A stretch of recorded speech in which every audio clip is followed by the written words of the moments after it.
Hey guys, Foxdrop here with another Road to Master video. The gameplay you're seeing right now in the background is the first game of this session. I was playing Nautilus Top. We're in Diamond 2, and the reason why this game started so abruptly, this video started so abruptly, and why I'm doing the video in this format as well, where this is like pre-recorded, me talking over it now, like running it down, is because the season is ending. I'm trying to crack out as many games as possible, so I've just been playing just playing random stuff, but recording it as well so I could show you guys kind of the results of what I was doing, really.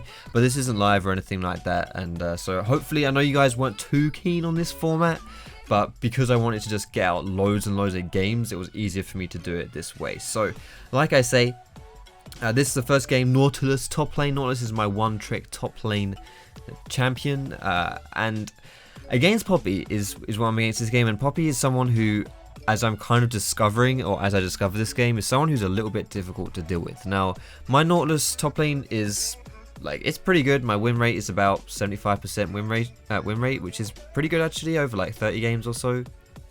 But one thing that I'm not very good at is laning, and I mean, I just got solo killed here, which isn't great considering I also got the first kill on her. But, I'm not great at his laning, and one of the things that I kind of struggle with is certain matchups. And generally speaking, if they're like magic damage tanks or like ranged magic damage people, I really struggle against those. And Poppy is someone who is kind of like a magic damage tank, but also not really. She just is Poppy and just destroys me. Like, she's just really tough. Like, Poppy is honestly, in my opinion, one of the stronger top laners right now. But either way, no excuse for me to suck, really. So I'm trying my best this game to just, like, even if I struggle in lane, to still be useful and come out of it useful, which is what I picked Nautilus to do. And as you can see here, I'm like scouring the map here for a good TP play, which is exactly what I'm trying to do now. And I also do this very specifically. Like, this is something you should do if you're playing top and you've got TP. You should try and use your TP when you know the enemy team has dedicated. Try to initiate a play when you see the enemy team dedicate to their play. Because like here, Ezreal jumps in, and as soon as that happens, I use my TP, because I know if Ez jumps in, he's not going to be able to jump out, all that lovely business, free kills, no problem. Like I say, by the way, this is mid D2, so I'm trying to just get a few wins under my belt, get into my Diamond 1 promos, and hopefully get through that, and then, be able to boost my way up into Master Tier. So all these games are pretty important, basically. Every single game that you're watching right now, the clock is ticking. It's very, very important. So my Nautilus here, this is like, as you can see in the game, we're not doing too well. We're 11 kills to 6, which really isn't that great. I'm 2-1 and 2. I did that really bad solo death, but outside of that, my plays are okay. I'm really just hoping that my team fight on Nautilus can kind of carry me through.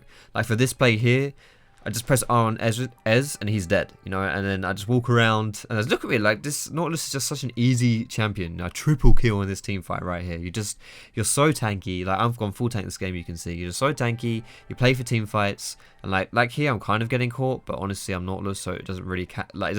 Like, I can't get caught. Like, they dedicate a fair amount to me, and all it does is like start a fight for my team to join in here, which then gives us like a pretty easy kind of team fight situation for us. Now I'm choosing to peel for my team here as well. Like, you can either, if you're doing a team fight, the obvious options are to either jump onto the enemy carries or to peel for your own carries. Now this fight I kind of that is not a word, kind of decided, or chose, I guess that's a mix of those two, decided to like help my own team, and it actually turned out to be the better choice there, because we went for a 5-0 ace, which is going to transition into the Baron. So honestly, things are looking pretty good for this game. Again, just why I picked Nautilus. I don't have to do too well in the lane phase. I feel like it doesn't put me under a lot of pressure for the lane phase. I don't have to do too much. Like, I don't have to win lane. I don't have to do really well in lane. My laning is poor. Like, I'm a jungle main, guys. My laning sucks. But I mean, it's funny because you may look at these games and think, holy shit, Foxdrop's getting carried like a madman right here. Look at this, man. This guy's just so lucky with all his teams. He just gets carried. It's kind of like, it's funny because I kind of agree. Like, I picked Nautilus because it's easy to get carried on Nautilus. But having said that, when you've played 30 games and you've got like a 75% win rate or something like that, that's, it kind of speaks for itself. Obviously, I must be doing something consistently right to be able to win. Now this game's a little bit awkward right here, as you can see, like knocking down the Nexus towers.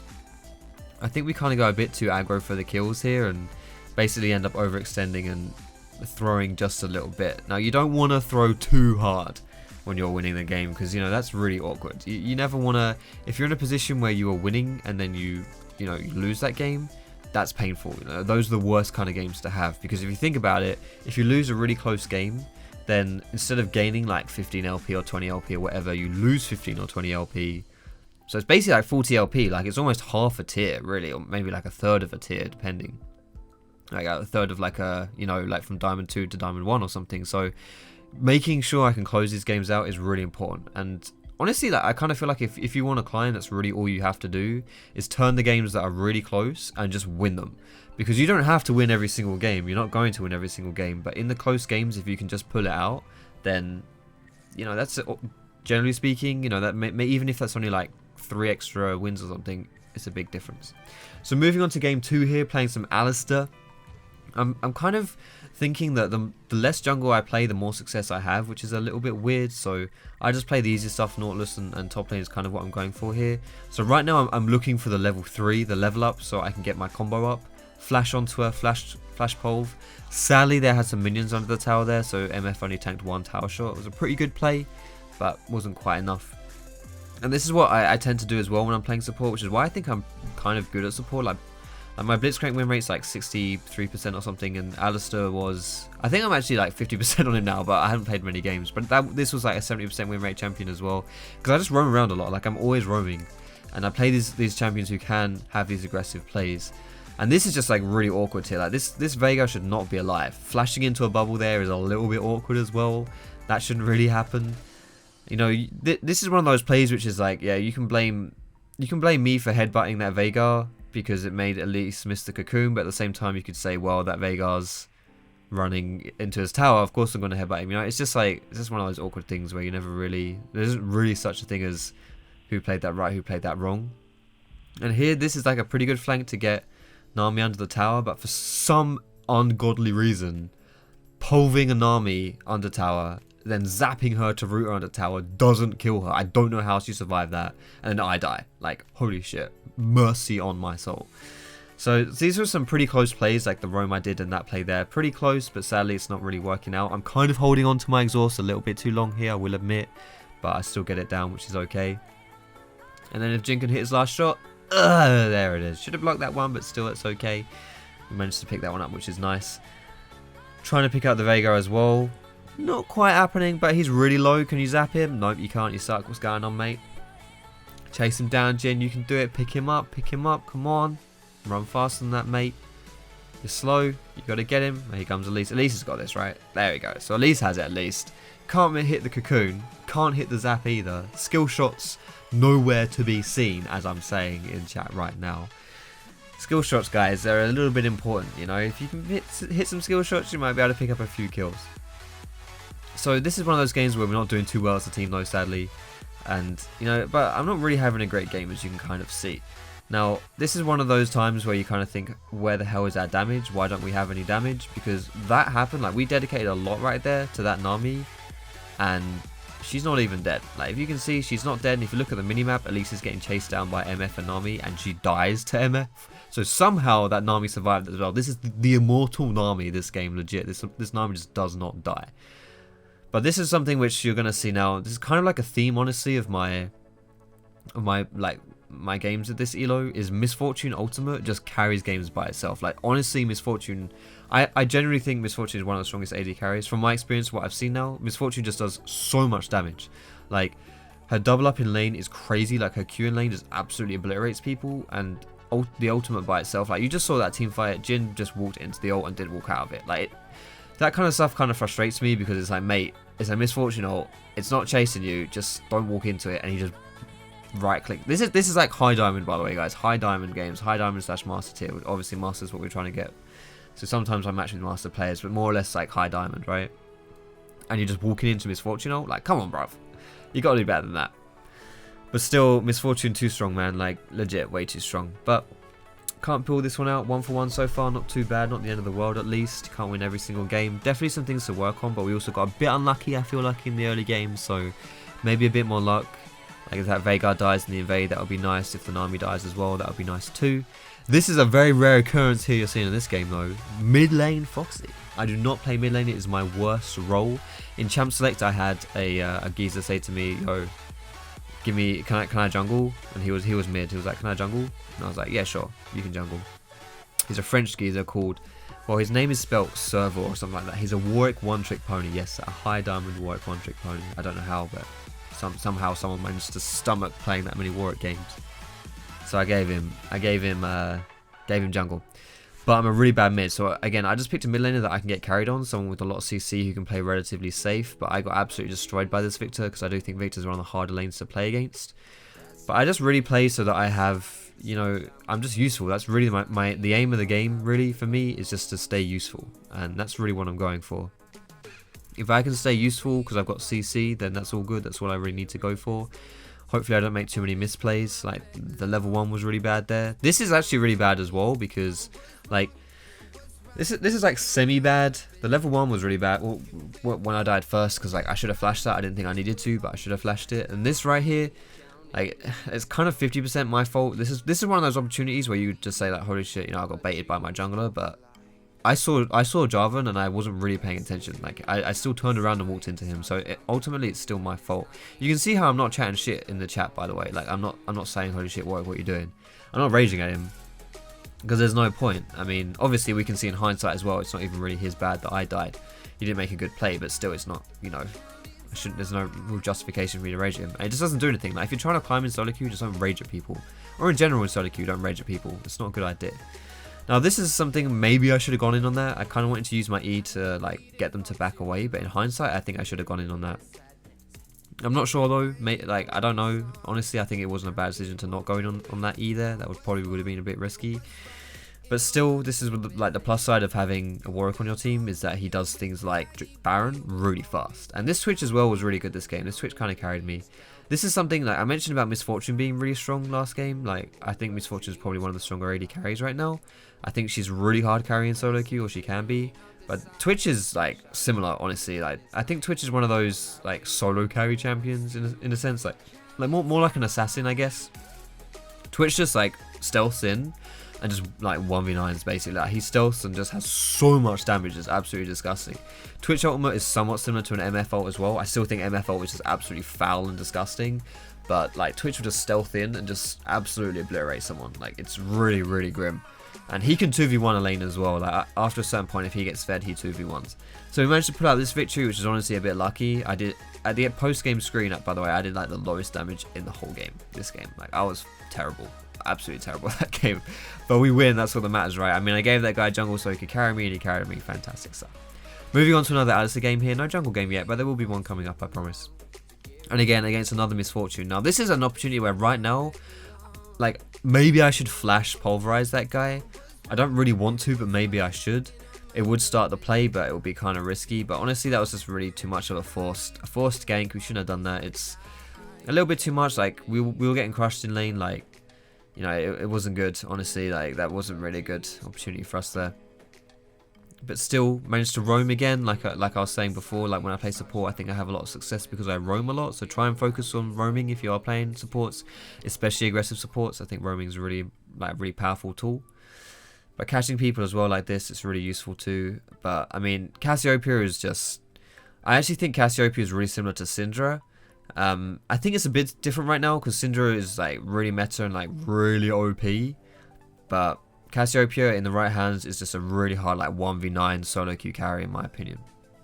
Now I make a really big mistake here. Like going in on this Elise here is, I actually think this is a really big mistake. Like you can see on the kills we're not ahead or anything like that. We are actually kind of almost double behind. Like we're really far behind. Again, Misfortune ult absolutely obliterates people, and again Sivir walks into it and just dies.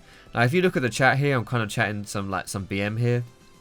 If I was smart, I wouldn't even bring your attention to this, but I'm gonna bring it out because like this is when I was getting kind of annoyed at these games, because at the beginning of this game the Sivir comes in saying something like I'm a terrible AD carry, we're gonna lose this game, I've lost 9 games in a row and only won 2 today, or something like that. And it's just like he didn't say anything in champ select like, yo, can someone take AD carry? He just picks his picks his champion, and then in game he's just like, yeah, we're gonna lose this game, it's over. And I was like, really? What the hell, man? And he played awful this game, and just pretty much was like the biggest reason we lost, honestly. I mean, he was like, you can't see his score, but he was like, just, yeah, not trying, just feeding, and just really, it just annoyed me in the end, basically. So it tilted me, and yeah, chucking about a bit of BM to players like that in solo queue, because those are the worst kind of players. So moving on to surprise, surprise, another Alistair game. I'm a little bit. I can't remember. I can't believe I played this many Alistair games. But apparently I did. Another Alistair game. Look at my positioning, by the way. This is a level 3 play where I'm roaming from bot to try and influence this. Honestly, I'm probably roaming a bit too late as well. But again, I'm trying to do something here because that's just what I'm trying to do. I mean, I couldn't get there in time because I was too late. But still, in general, it wasn't a bad idea. But this is like kind of like the theme of my games, if I remember correctly, was the past 3 games were games that I played in like one night, and my AD carries were a little bit questionable in these games. But again, roaming around as support, boys, just do it, man. I mean, I was saying this like, this is the 3rd time I'm saying it. If you're playing aggressive support and you can do it, just roam. It's really good. Now, this is always a bit of a painful thing to see.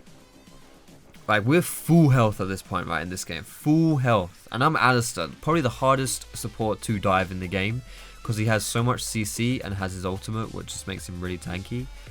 And we just get 100% like full health, we just get dove, like legit dove. And it's like really difficult to deal with. This is Zac and Ryze as well are duo queue, and they're the same Zac and Ryze we had last game. And didn't really, I mean, I don't know.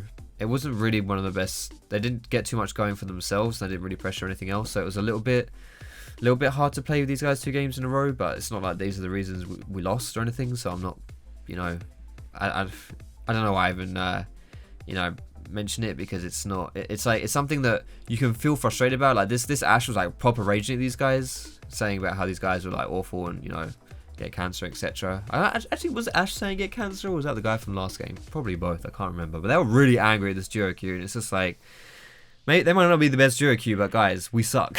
Like, what's the point? What's the point of bringing in like how bad this duo queue is, when we're just as bad, if not worse? Like, you can see Ashe in chat right now saying trash jungle. It's like, Ashe, mate, you're 0-4. You don't do anything. Like, there were times in this game where, you know, I combo the enemy team and she just doesn't do anything. She just continues to farm. It's like, mate, you're not playing well. Just don't open your mouth. Okay, if you can hear this, by the way, in the background, fireworks night was last night. We've had fireworks going on for like a week. I don't know why fireworks keep going. You know, yesterday fine, fireworks. Maybe today as well, I suppose, leftover fireworks. But there's fireworks everywhere, man. So if you hear that in the background, I apologize. But yeah, there we go. Another loss there. That's not great. But again, it's just like I had some really negative bot lanes as far as like how like positive they were in the sense of attitude. I mean, they're just like some really toxic bot lanes. It was really bad. But finally, we get a jungle game going through. So Olaf is kind of my new one-trick jungler I've been trying, because he's just really simple to play, like really easy. I tried to do a play at level 3, and basically what happened was I got counter ganked and we lost the 2v2. Hecarim Cassiopeia was stronger than Syndra Olaf, so that was it. But this, you know, right here as well, this game, and pretty much any time I tried to make a play, I just got countered, and it was kind of awkward, but it's not the end of the world, because Olaf is someone who can, you know, come back later on. And there as well, the enemy top laner gets a faster TP than our top laner does, so he gets an extra kill. So it's just like, you know, if Hecarim wasn't countering me, Olaf Rumble counters me, so pretty awkward. But yeah, I mean, this is like, this game, you can see for some reason my chat went italics, and I'm pretty sure that's because of a symbol of how tilted my team was this game. Legitimately speaking, this Syndra was the most toxic mid laner I've played with, I think this season, I would say. Maybe not ever, but this season, you know, telling me to go die, telling me I was awful, telling me I sucked, blah blah blah blah blah, saying I was awful, like spam surrendering.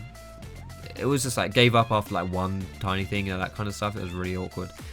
And like this play here as well is just kind of like I'm trying too much to do stuff, but you know, I saw on the minimap there, I kind of saw Zilean walking into us, and I figured, okay, if Zilean's coming in, he's going to join the fight. Zilean's quite fast as well. The Z, he'll get in here, he'll ult me. I can kind of just like bait a little bit, but yeah, I went too deep there, honestly. Like Zilean could have ulted me. I don't know. That was my plan, at least, to ult me for stuff to happen, but it was just bad, really. I shouldn't have done that. But you can still see the kills. We're right now, that kill boom with 15 kills each. 15 kills to 15 kills. And if I can pick this guy up, we're going to be 16 kills to 15 kills. Boom. So we're ahead in kills. And you can see, like, Zilean pings Baron's here as well. We don't want to do Baron here. And Syndra says after this, you won't be able to see it, but she says, oh, I bet Olaf made that call rate, blah, blah, blah, blah.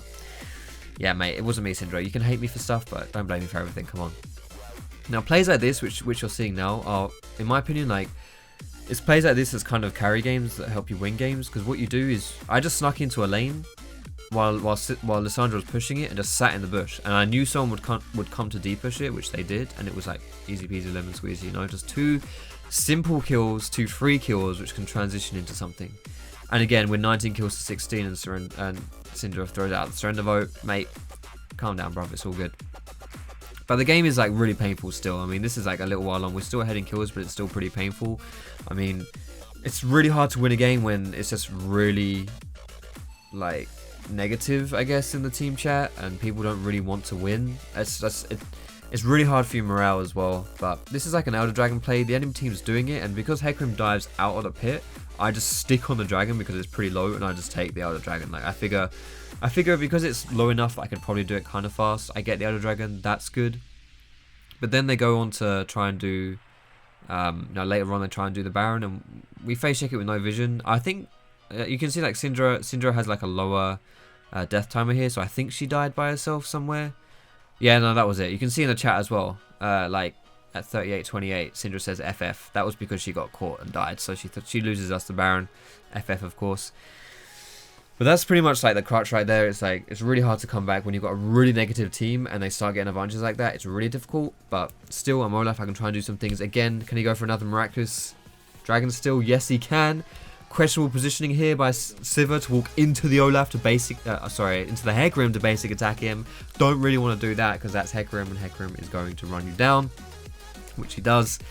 And pretty much we just lose everyone, and that's that, and that's really awkward. So you can see Sivir's score here. She's got like 3 kills. She's 3 and 10 with the last like 3 AD carries I had here. So this one and the last 2, like, it was really rough day for me for bot lanes. But I really didn't play great. Like, I played decently. Like, this game I think I played well enough to win, but I didn't play amazing. I didn't like lights out carry, and Hecarim did play pretty well. So it's kind of hard to say, yeah, you know, undeserved loss, etc. But it's just one of those things where I've been playing well enough, which is like decent enough, I feel, in some of these games, which is nice, but not quite well enough to win and to carry. So some things to build off of, and you know, like I say, we were on mid D2 after these games, so now we're at the bottom of D2. So really only like these games we played like yesterday or something as well, so really only got like 1 day to proper hard carry now to really bring up the elo and to try and make it happen. So we're going to try our best to make that happen. There'll be another episode coming out as well, maybe 2 more episodes, I think, and you can follow my journey to see how my quest for Masters goes. So thanks all for watching this video, boys and girls. I hope you enjoyed it. I'm sorry about the format, but I'm spamming games, so pretty much all you got. Thanks all for watching. Have a wonderful day, evening, night, wherever you're from. Don't forget to like the video if you enjoyed it. You can also subscribe to me for more League content. Thanks for watching, boys and girls. Have a great day, and I'll see you in my next video.